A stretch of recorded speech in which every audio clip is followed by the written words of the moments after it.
going to talk about eyebrows. I think Cara Delevingne might have made them very fashionable, but most of us aren't blessed with gorgeous Cara Delevingne brows. In fact, I have absolutely no eyebrows here, and they're getting pretty sparse here. And it's really interesting, I haven't overplucked them. They just kind of never really grew that way. So I've been very interested in how you get a really great brow, and it's a fine line between a beautiful Cara Delevingne and a hideous, heavily tattooed in scouse brow. It's a little bit towy, which personally I don't like, but hopefully this is a good compromise.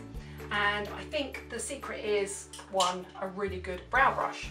This is the Eye Definer, which actually means it isn't even designed for brows, by Bobbi Brown, but it's absolutely perfect. I don't know if you can see that clearly against my finger. It's really short, really stubby. That's my eyebrow powder coming out at the end. I personally don't like brow pencils. I find them far too hard to work with. I prefer this and a toning brow powder.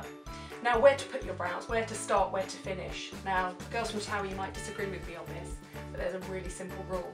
You put your brow pencil at the end of your nose there, at the very end, and if you go straight up, that's where your brow should start. The middle of your pupil is where your arch should be. She said really quickly checking your arch was in the right place. And then the end of your eye is where your eyebrow should finish. That has basically been the rule all along. And then how you fill it in is up to you. I've got something here. If I ever get any American subscribers to my channel, this I have honestly had from New York for so long, I can't tell you. If you ever recognise what it is, I got it in an American drugstore, and honestly it's really shocking. But I've been using it forever. It's fallen apart now and I've used every last bit. If you ever find one and you know what it is, I presume it's a brow pencil, brown colour, it could be an eyeshadow, contact me and I shall pay to get it FedEx to bag. In the meantime, I'm using Copper Plate by MAC, which is an eyeshadow. Most makeup artists will use an eyeshadow to fill in brows.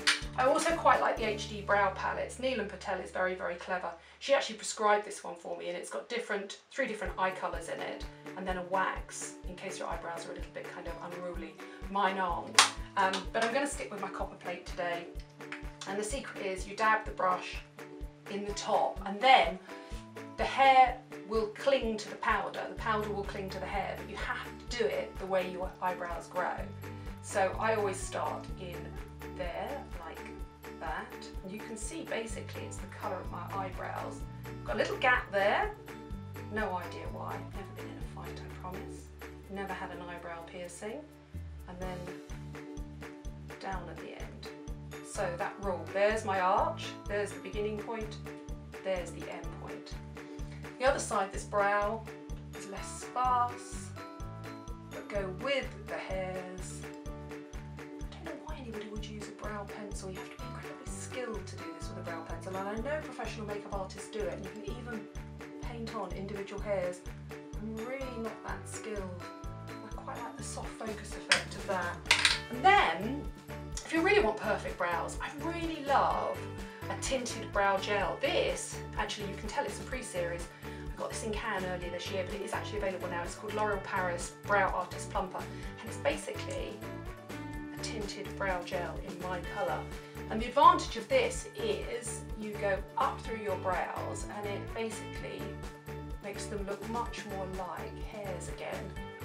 So it's quite a strong look, but I think a really lovely look. And the advantage of this, if you've got grey brows, I haven't, is it will cover greys too.